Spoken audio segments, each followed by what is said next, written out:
這個進香的隊伍有一台貨車是拍規排的衫褲，原來這攏是信眾換洗衫褲，大貨車一到暗時就變做葫蘆間啊，讓信眾來洗身軀。貨車的主人講，伊是抱着服務媽祖的心，這個做就做25冬。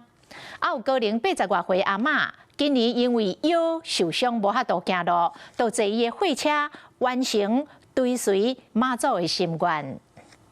白沙屯媽祖進香隊伍有一台貨車真顯白，佇咧車頂披衫，互民眾感覺真特別。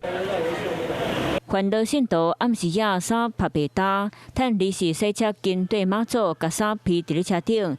毋然呢，火車邊仔閣搭行動布棚，到暗時夜就真濟人做到變做一間行動護路間，落尾掛熱水器，互香燈卡會當洗小水。我洗身軀，洗脫水機啥物衫吼，伊媽仔載個是去徒步，變咗衫褲我負責甲因拍佇面頂，隔天才閣換行山，因共阮過來領。貨車的主人就是這一位王先生，跟對媽祖已經25年，逐年攏會使貨車沿路服務。因為看到信徒進香是真辛苦，家己有能力就改裝車，驚信徒收落閣加到電風，車內閣有脫水機，互民眾用手洗衫，閣會當順續摕去甲。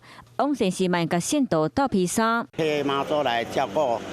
香燈卡，會驚愛跳來跳去，倒來倒去，真的很累。但是最主要做得開心，用照顧這香燈卡，安尼個快樂啊！說很棒，很貼心吶，真的。互信眾進香方便個舒適，王先生的行動貨車，互大家攏學了個搭志。這一位80幾歲阿嬤，跟對媽祖10幾年，今年因為腰受傷行無法，加在有王先生的貨車會當坐，可以完成對媽祖的心願。我跟他10幾年了。